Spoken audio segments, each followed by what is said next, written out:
වහන්සේ ගොඩක් 100න් ඉන්නව නේද? ඔබ වහන්සේ 100න් ඉන්නවද? එහෙම නැත්නම් ඔබ වහන්සේ 100න් ඉන්නවයි කියලා ඔබ වහන්සේගේ සිත ඔබ වහන්සේ රවට්ටනවද? එහෙනම් ඔබ වහන්සේ 100න් ඉඳලා නැහැ. ඔබ වහන්සේ 100න් ඉන්නවයි කියලා ඔබ වහන්සේගේ සිත ඔබ වහන්සේව රවට්ටනවා. එහෙනම් ඇත්තටම ඔබ වහන්සේ 100න් හිටියද 100න් නොසිටියද? 100න් හිටියේ නැහැ කියන විශ්වාසය ඔබ වහන්සේ තුල අටගත්තේ කොහොමද? මම 100න් හිටියේ නැහැ කියන විශ්වාසයක් මට තියෙනවා. ඒ කියන්නේ මම පොරොන්දු වෙන්නේ මම 100න් හිටියේ නැහැ කියන. ඒ විශ්වාසය අටගත්තේ කොහොමද? මම 100න් හිටියා කියන තීරණය ඔබ වහන්සේ ගත්තේ කුමට සාපේක්ෂවද?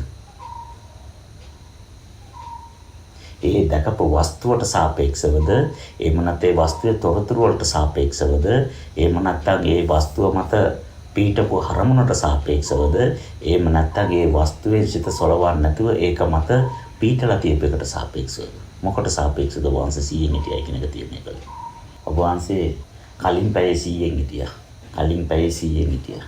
කලින් පැයේ හිටපු 100 ඔබ වහන්සේ විසින් හිටපු එකක්ද?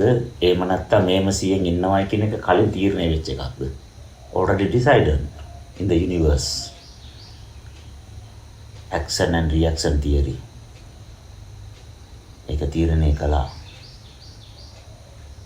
හේතුඵල ධාමයට අනුව ඔබ වහන්සේ මේ කියන වෙලාවේ ඔබ වහන්සේ 100න් ඉන්නවයි කියන එක.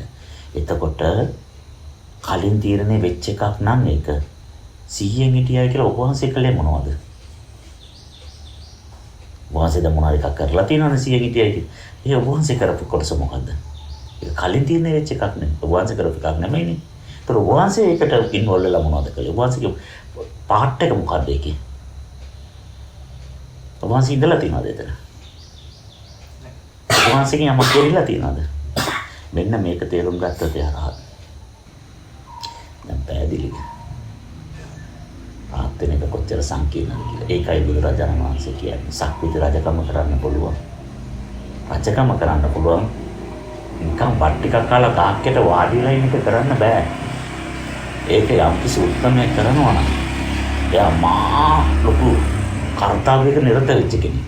එයාට තෙල් ගහලා එයාට කන්න බොන්න දීලා භාවනා යෝගී ඉන්න තාක්ක දෙපැත්තෙන් ඉඳලා එයාට වටාතෙන් පවන් ගාලා ඒ ඔක්කොම උපස්ථාන කෙරුවත් පවු නැහැ කියලා කියනවා. එයි රජකමට වඩා අමාරු එකක් මේ කරන්නේ.